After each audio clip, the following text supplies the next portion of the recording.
मैं अर्चना जोशी। आज मैं आपको कोड नंबर 1003 अप्लाइड केमिस्ट्री में चैप्टर नंबर 1 में टॉपिक 1.4 में इलेक्ट्रॉनिक कॉन्फ़िगरेशन एक्सप्लेन करने जा रही हूँ। इससे पहले की जो क्लासेस थी, प्रीवियस क्लासेस, उसमें हमने देखा था कि इलेक्ट्रॉनिक कॉन्फ़िगरेशन को लिखने के लिए कौन कौन से जो रूल है वो इसमें जो है वो यूज़ में आते हैं। उसमें हमने देखा था Aufbau's principle, N+L rule, Pauli's principle, Hund's multiplicity rule.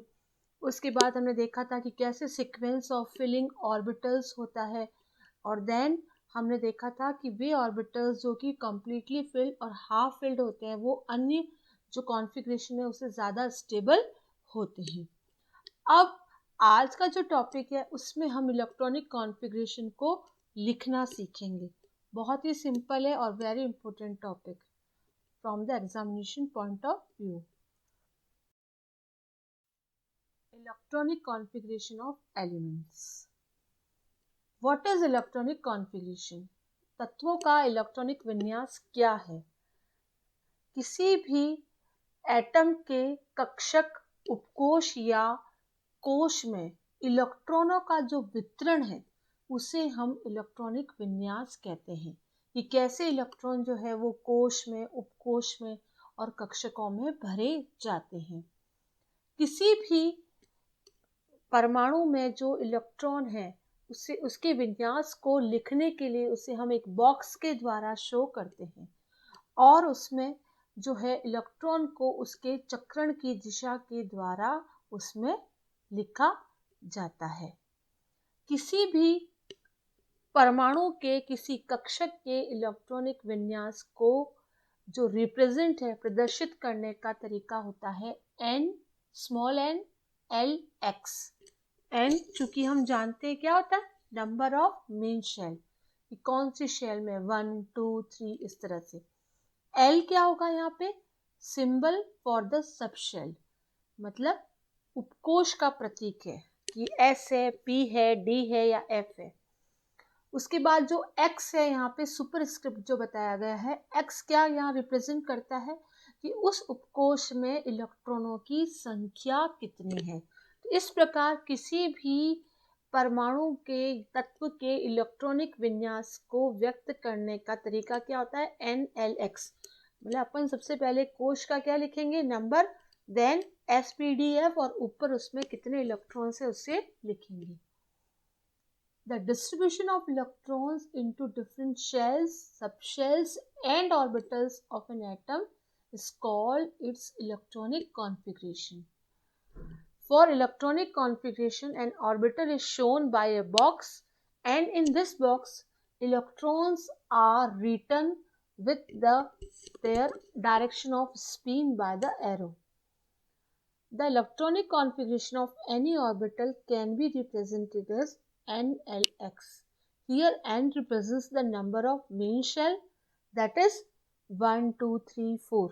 L for the symbol of subshell, that is SPDF. And X denotes the number of electrons present in that subshell. Number of electrons may be 1, 2, 3, 4, 5, 6, 7, 8, etc.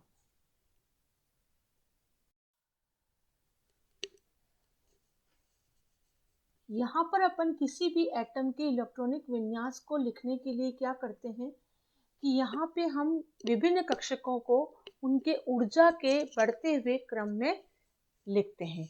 अर्थात सबसे पहले जब हमें electronic विन्यास शुरू करना है तो उसमें वो कक्षक सबसे पहले लिखा जाता है जिसकी एनर्जी क्या है, सबसे कम है। The complete electronic configuration of atom, a number of such notations are written one after the other in order of increasing energies of the orbital, and they are started always from the orbital of lowest energy, that is 1s। 1s से हम हमेशा start करते हैं। जो 1s है, किसी भी atom का इलेक्ट्रॉनिक कॉन्फ़िगरेशन हमेशा स्टार्ट कहाँ से होगा, 1s से, क्योंकि 1s की एनर्जी क्या होती है, lowest, minimum. The electronic configuration of few elements are as follows. कुछ तत्वों के इलेक्ट्रॉनिक विन्यास को हम इस प्रकार से व्यक्त कर सकते हैं। जैसे हमारे पास सबसे पहला जो तत्व है हाइड्रोजन है, ठीक है। हमारे पास कौन सा एलिमेंट है? हाइड्रोजन, जिसका प्रतीक होता है कैपिटल H। इस हाइड्रोजन का परमाणु क्रमांक कितना है? 1। Z, Z is the डिनोशन for the atomic number. Z जो है वो परमाणु क्रमांक को व्यक्त करता है। परमाणु क्रमांक अर्थात किसी भी तत्व में उपस्थित इलेक्ट्रॉन या प्रोटॉन की संख्या। तो यहाँ पर Z का मान कितना है? 1, अर्थात इसमें कितने इलेक्ट्रॉन हुए? 1। तो हाइड्रोजन का इलेक्ट्रॉनिक कॉन्फ़िगरेशन अपन कैसे लिखेंगे? अपन कह चुके हैं कि इलेक्ट्रॉनिक कॉन्फ़िगरेशन का नोटेशन क्या होता है? NLX। तो यहाँ N तो क्या आ जाएगा? सबसे लोएस्ट एनर्जी का ऑर्बिटल है 1s। तो स्टार्ट कहाँ से होगा? 1s। तो N की जगह 1 लिखा, L यहाँ पे सबसे कम एनर्जी S, तो 1s, और केवल एक ही इलेक्ट्रॉन है तो यहाँ पर अपन लिखेंगे 1s1। देन हीलियम, हीलियम का एटॉमिक नंबर कितना है? 2, अर्थात इसमें इलेक्ट्रॉनों की संख्या 2 है, तो यहाँ पे हो जाएगा 1s2। क्लियर? देन ये हम जो है एनर्जी ऑर्डर था उसमें मैं बता चुकी हूँ कि 1s के बाद इलेक्ट्रॉन की एंट्री किस में होती है? 2s में। तो लिथियम का एटॉमिक नंबर है 3, अर्थात इसमें इलेक्ट्रॉन कितने भरने अपने को? 3, तो 1s2। यहाँ पर s पूरा भर गया। अब जो नेक्स्ट एनर्जी है वो 2s की होगी, तो 1s2 2s1।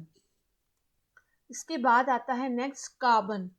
कार्बन में एटॉमिक नंबर कितना है? परमाणु क्रमांक 6, अर्थात इलेक्ट्रॉनों की संख्या है 6।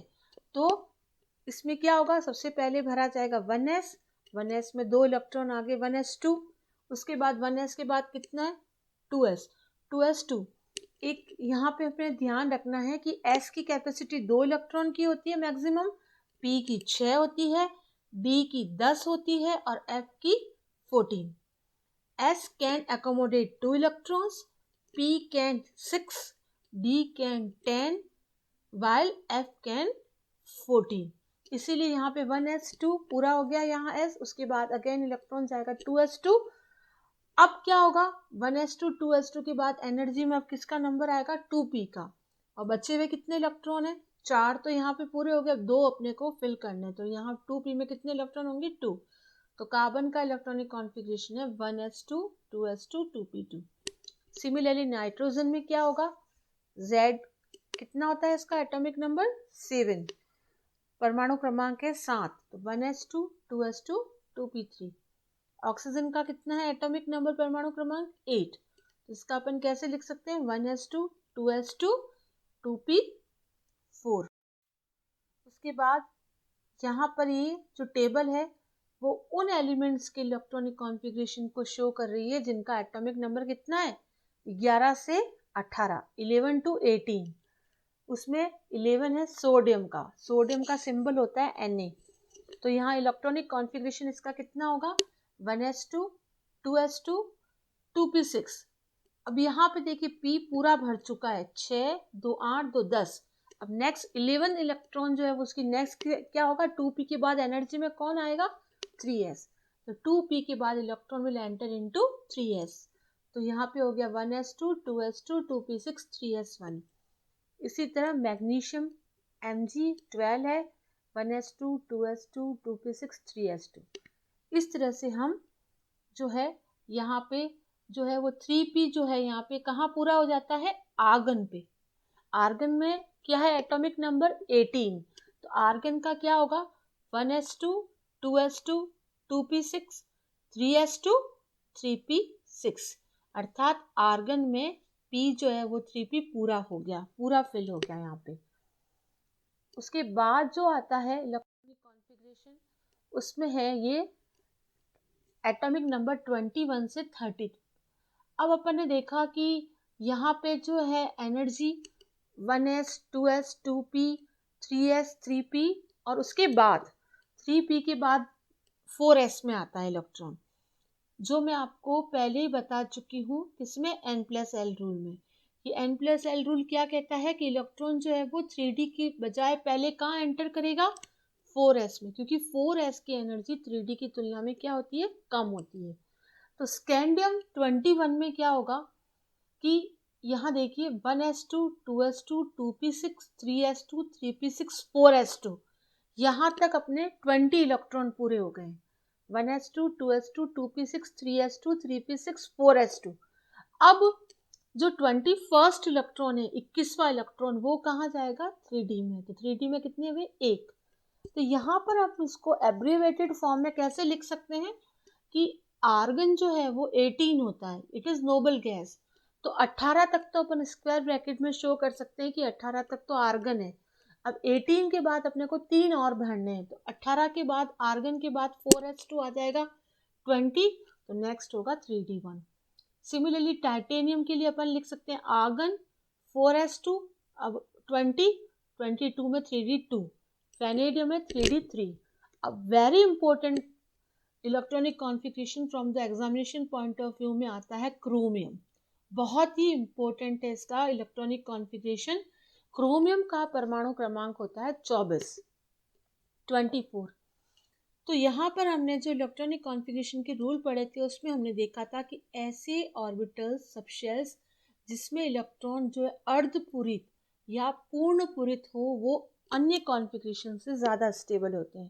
तो यहाँ पर आप देखिए कि यहाँ 1s2 2s2 2p6 3s2 3p6 और 3p6, उसके बाद 4s2, 20 हो जाते हैं पूरे इलेक्ट्रॉन। तो अब कितने रहे, 4। तो इसका मतलब यहाँ पर होना कितना चाहिए था, 4s2 3d4। लेकिन चूंकि रूल क्या कहता है कि half filled orbitals are more stable, तो ये एक्स्ट्रा स्टेबिलिटी को अचीव करने के लिए यहाँ पर एक्सचेंज हो जाता है, क्योंकि 3d और 4s की विनिमय ऊर्जा का मान बहुत कम होता है। The difference of exchange energy of 3d and 4s is very small। इसीलिए इलेक्ट्रॉन क्या होगा, एक्स्ट्रा स्टेबिलिटी अचीव करने के लिए यहाँ पर 3d5 4s1 हो जाता है configuration. It is very important anomalous configuration. ये असामान्य है रूप से, अस्थायी जो है एनोमेलस हो गया, ये असामान्य जिसे कहते हैं, यहाँ पर ये इट इज़ वेरी स्टेबल।